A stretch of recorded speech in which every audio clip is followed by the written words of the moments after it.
Real Madrid, 9 points adrift of Barcelona in La Liga, knocked out of the Champions League by Bayern Munich on aggregate, and staring down a second straight trophyless campaign, now face the very real prospect of losing the two midfielders who anchored their engine room all season. Jude Bellingham's simmering discontent over his role has begun to spill into the open, while reports claim Federico Valverde has delivered a personal ultimatum to the club. Meanwhile, Florentino Pérez descended into the away dressing room in Munich following their 4-3 defeat and told the squad, in no uncertain terms, that their output over the past 2 seasons has been utterly intolerable.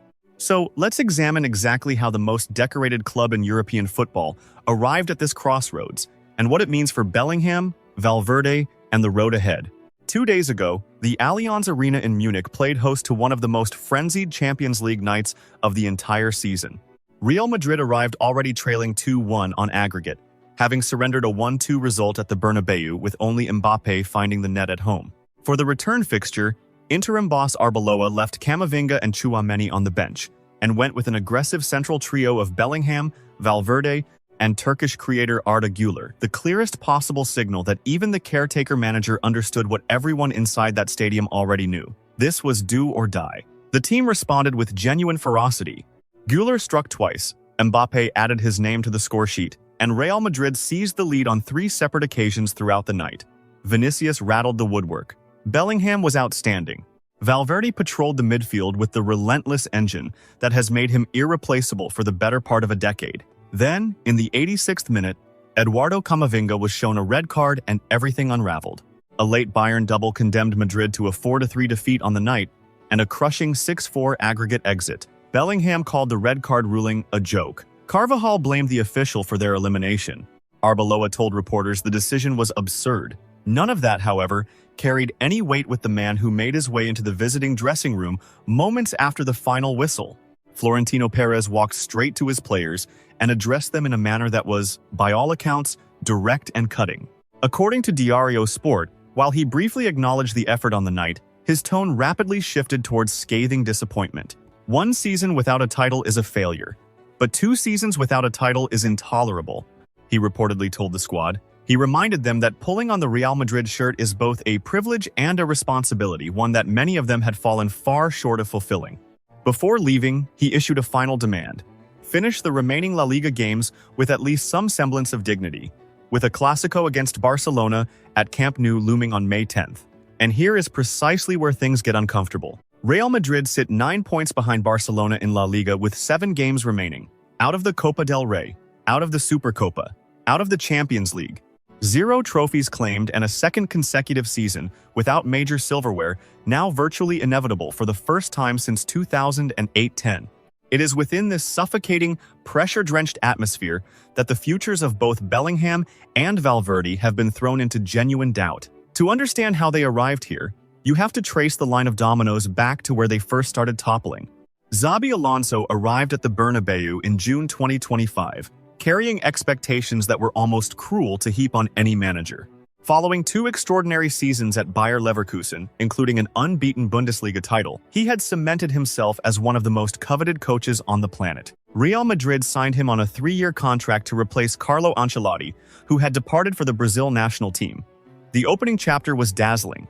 Madrid won 10 of their first 11 La Liga fixtures, but the honeymoon evaporated quickly, and the fractures that only surface in a dressing room packed with global egos began to emerge. His first real examination came at the FIFA Club World Cup, where Madrid were routed 4-0 by Paris Saint-Germain in the semi-finals. Reports of a growing disconnect with key players surfaced as the club stumbled through the back half of 2025, suffering defeats to Liverpool, Celta, Vigo, and Manchester City. Vinicius publicly voiced his frustration at being substituted. Footage circulated online, appearing to show Mbappé brushing past Alonso as the coach tried to guide his players toward Barcelona's celebrating squad after the Supercopa final, a 3-2 defeat in Saudi Arabia. Alonso stood before the cameras afterward and spoke about pressing forward. Less than 24 hours later, the club announced his departure. Just 233 days after being appointed, Alonso, a Madrid legend as a player and one of the most highly regarded young coaches in world football, was gone. Sources close to the coach told ESPN that he left disappointed on multiple fronts. disappointed by the contributions of certain key players, and disappointed that, unlike at Leverkusen, he never commanded the same degree of control over the operation. Into the void stepped Álvaro Arbeloa, a controversial appointment by any measure. His managerial credentials bore little resemblance to those of his predecessor. He had been running Castilla, Real Madrid's reserve side, since June 2025, a position held for just 6 months, and before that, 5.5 years inside the youth academy, never having managed outside the club's training complex, never having taken charge of any professional outfit beyond the one he once played for.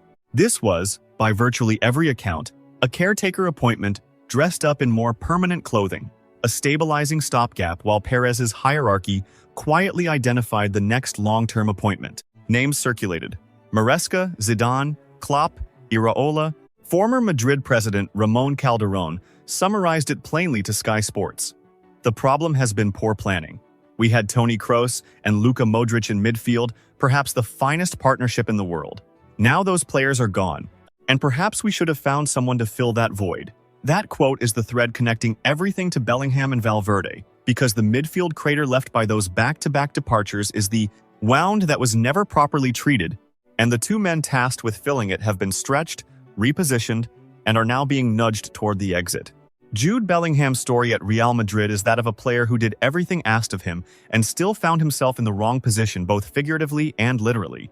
Across 3 seasons in a white shirt, the 2-2-year-old has been deployed as a false 9, a number 10, a left midfielder, a central midfielder, and a makeshift fullback, 5 distinct roles under 3 different managers.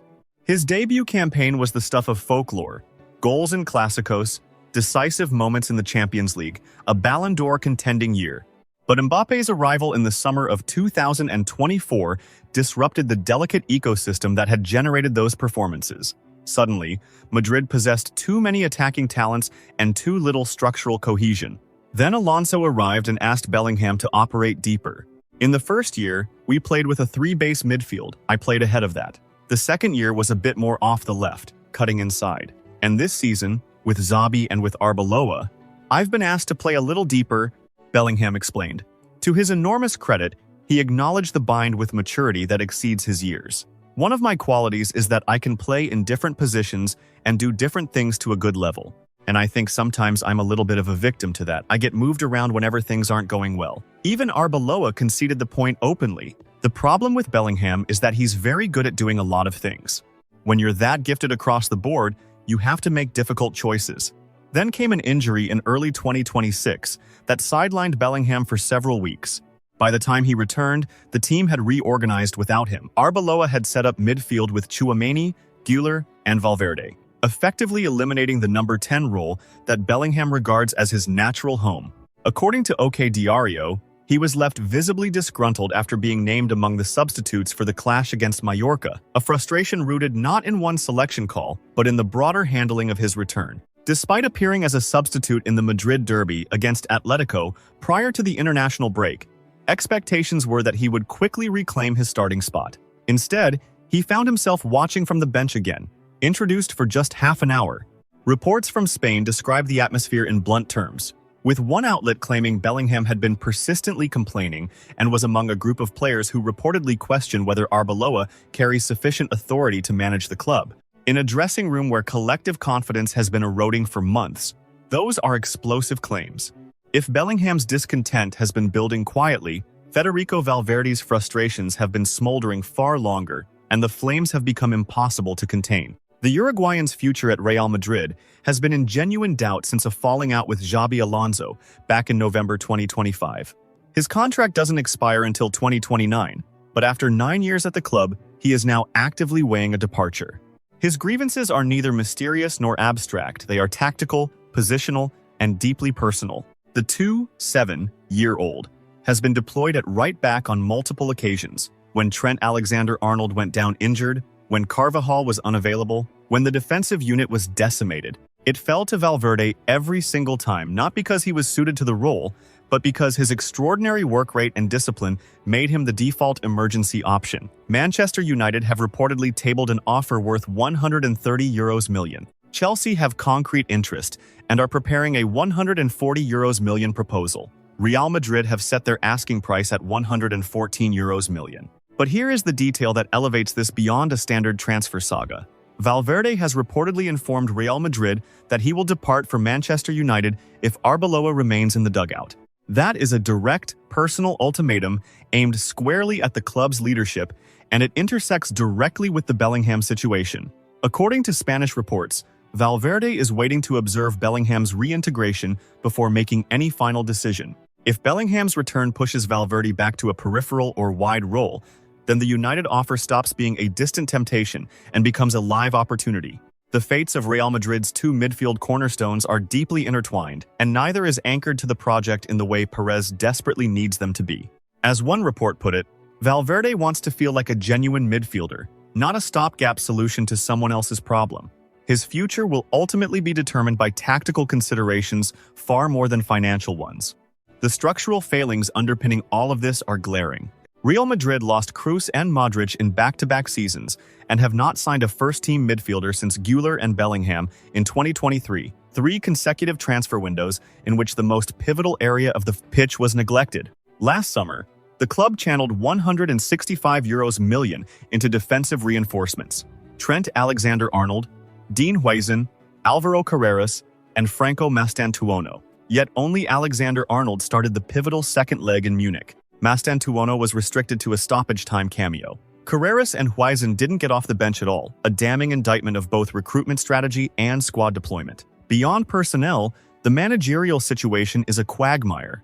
Arbeloa remains nominally in charge for now, but this is universally understood as a holding measure, while the club hunts for a permanent appointment. Klopp, Zidane, Maresca, and Iraola are all discussed as credible candidates, but none have been secured, and the clock is running. Club sources have told ESPN that if Madrid finish without silverware, which is now essentially confirmed, Arbeloa will not continue.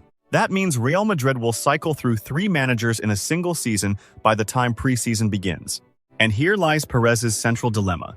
How do you persuade Bellingham and Valverde to commit when you cannot tell them who will coach them, what system they will operate within, or what role they will be given? Perhaps Madrid's deepest, most persistent challenge remains the one neither Ancelotti nor Alonso could crack: how to fit Kylian Mbappe, Vinicius Jr., and Bellingham into the same side without sacrificing structural balance. That tactical riddle has consumed 3 managers and is now threatening to consume the squad itself. The departure list is growing. David Alaba and Antonio Rudiger are both out of contract, and Alaba appears set to leave in the summer. ESPN sources suggest that beyond those two, Carvajal, Ceballos, Fran Garcia, and Brahim Diaz could all be sold to generate funds. The word circulating in the Spanish press, on supporter forums, and reportedly in the corridors of the Bernabeu itself is the same: revolution. But here is the thing about revolutions: they are inherently unpredictable. Real Madrid sources have firmly dismissed any suggestion that Bellingham's future is genuinely in doubt. And while the Spanish media machine has generated enormous noise around Valverde potentially moving to Manchester United or Chelsea, the reality is that his contract extends to 2029. The club would demand an astronomical fee, and crucially, the player has never publicly stated he wants to leave. What he has reportedly communicated is that he wants to play in his natural position. That is not a transfer demand, it is a line drawn in the sand. The question for Perez, and for whichever manager walks through the door this summer, is whether they are prepared to respect it. The question being asked is whether Perez is panicking. Panic may be too strong a word for a man who has navigated the complex politics of Real Madrid for over 2 decades. But the message he delivered in that Munich dressing room, the sharpness of tone, the bluntness of language, the insistence on finishing with dignity, points towards something that, at the very least, resembles deep alarm. The greatest club in European football history is staring down a second consecutive barren season. An unsettled dugout, a creaking defense, an imbalanced attack, and the 2 midfielders tasked with holding everything together are both asking, in their own distinct ways, the very same question: is this club serious about giving me what I need? Until Perez can answer that convincingly, nothing at Real Madrid is settled.